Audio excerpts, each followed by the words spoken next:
வணக்கம், welcome to culls குவிசீன். இன்றைக்கி இஞ்சியை வச்சு ஒரு ஹெல்த்தியான ரெசிபி எப்படி பண்ணலாங்கிறத பார்க்க போகிறோம்.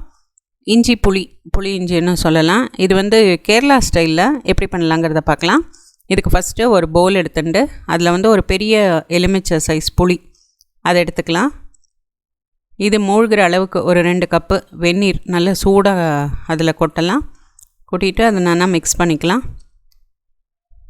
நான் கையால் மசிக்க முடியாது, ஸோ ஒரு ஃபோர்க்கோ ஒரு ஸ்பூன் வச்சு மசிச்சுட்டு அதை அப்படியே ஊறட்டும் அந்த புளி.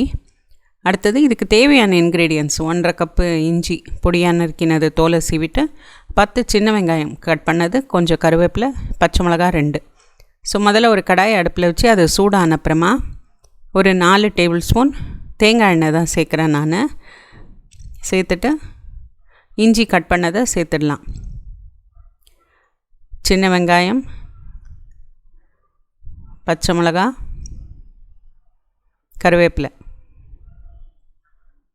ஸோ இது எல்லாத்தையும் ஃபஸ்ட்டு நல்லா மிக்ஸ் பண்ணிக்கலாம். ஒரு 1 or 2 மினிட்ஸ் நல்லா வதக்கிக்கலாம். இதில் உப்பு ஒரு 1/2 டீஸ்பூன் சேர்த்துட்டு இப்போ இதை இஞ்சி எல்லாம் நல்லா வதங்கட்டும்.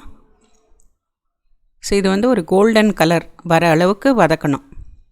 ஸோ இப்போ கோல்டன் கலர் வந்தாச்சு. ஸோ இப்போ அடுப்பை லோவில் வச்சுட்டு மஞ்சப்பொடி 1/2 டீஸ்பூன், மிளகாப்பொடி 1 டேபிள் ஸ்பூன், கொஞ்சம் காரம் வேணும்னா 1.25 சேர்த்துக்கலாம், பெருங்காயம் 1/2 டீஸ்பூன்.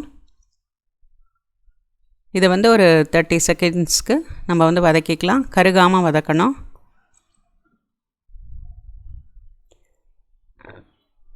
இதில் புளி கரைசல் அதை இப்போ சேர்த்துடலாம்.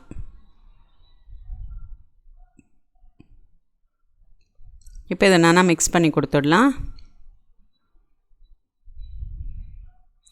இது ஒரு 4லேருந்து 5 நிமிஷம் நல்லா கொதிக்கட்டும்.